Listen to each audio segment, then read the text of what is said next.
All right, I've been asked to have a look at theta. This is year 12 mathematics, and exercise 1605, where we're making x the subject. And here we've got perfect squares, and we're going to be making the perfect square parts, combine all these things together, and make x the subject.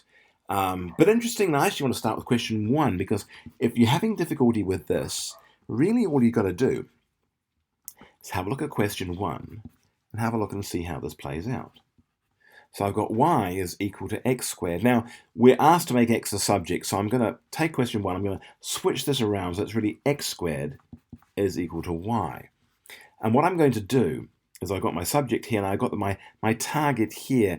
So I'm going to find the square root of this side and the square root of this side. But if I do that, to make this true, I have to add a plus or a minus here.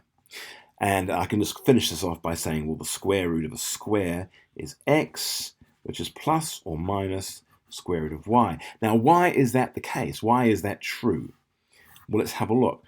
If I've got a value, let's give these things a value. So in this case, let's say x, for example, is going to be 2, yeah? So let's say x is 2, 2 squared is going to be 4. And that works perfectly well. So I've got x squared is equal to y. 2 squared is 4. So that's all fine. But of course, it also could be negative 2 squared is going to be 4. So now we've got a situation where x could be several things. X could be, we know y is 4, for example. So this is going to be a 4. But x could be positive the square root of 4, or it could be negative the square root of 4, and of course square root of 4 is 2, so it could be positive 2, or it could be negative 2. It could be either of those two things, because negative 2 times negative 2 is 4, and positive 2 times positive 2 is 4. So we have to give ourselves the possibility that the target is going to be plus or minus in order for the subject, in order for that to be true. All right, so let's now have a look at this particular case here. I'm going to rewrite this one out now. 9y squared is equal to 2x minus 3. So we've got our perfect square plus 6y minus 1. So I'm now going to rearrange this a little bit. So I'll rewrite it out. 9y squared is equal to 2 squared minus 3. I'm going to rewrite it so I can act on it. You can see what I've done. So let's subtract 6y from both sides, first of all. Subtract 6y from both sides. There it is. And I'm going to add 1 to both sides. There it is. I'm going to go plus 1 here. So now let's rewrite this out. I've got 9y squared minus 6y plus 1 is equal to, and I've got 2x minus 3 all squared.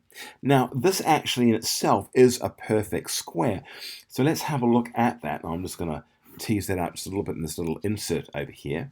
So we've got 9y squared minus 6y plus 1. I'm just going to factorize that. I'm going to factorize by division just to make my life really quick and easy.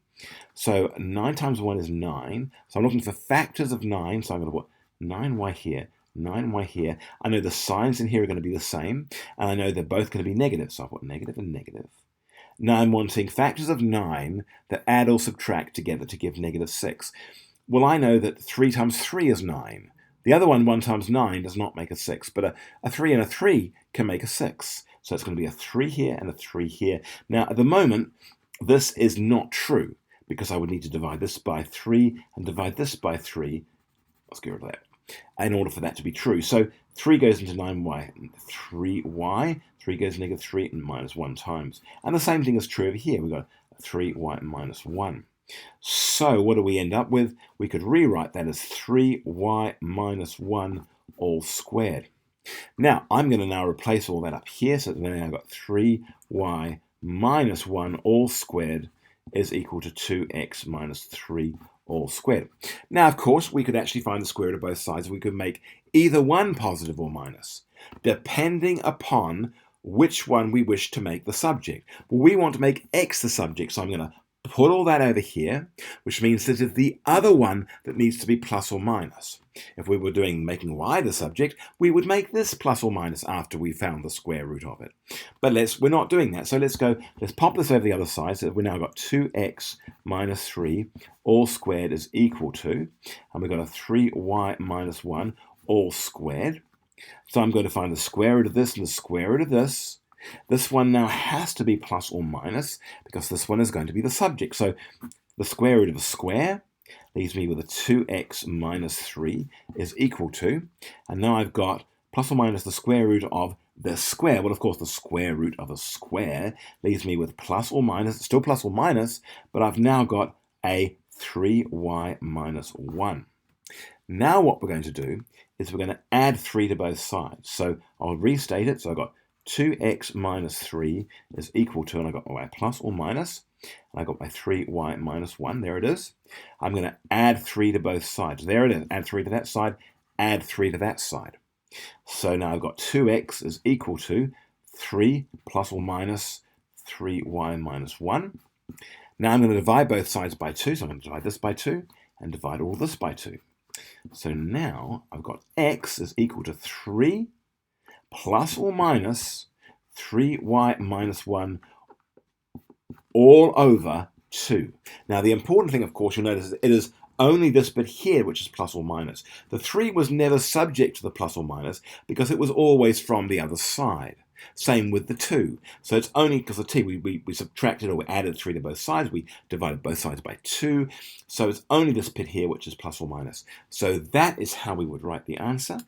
And hopefully, I just crossed it out. That's silly, isn't it? As a 2. All right. Hopefully that makes sense.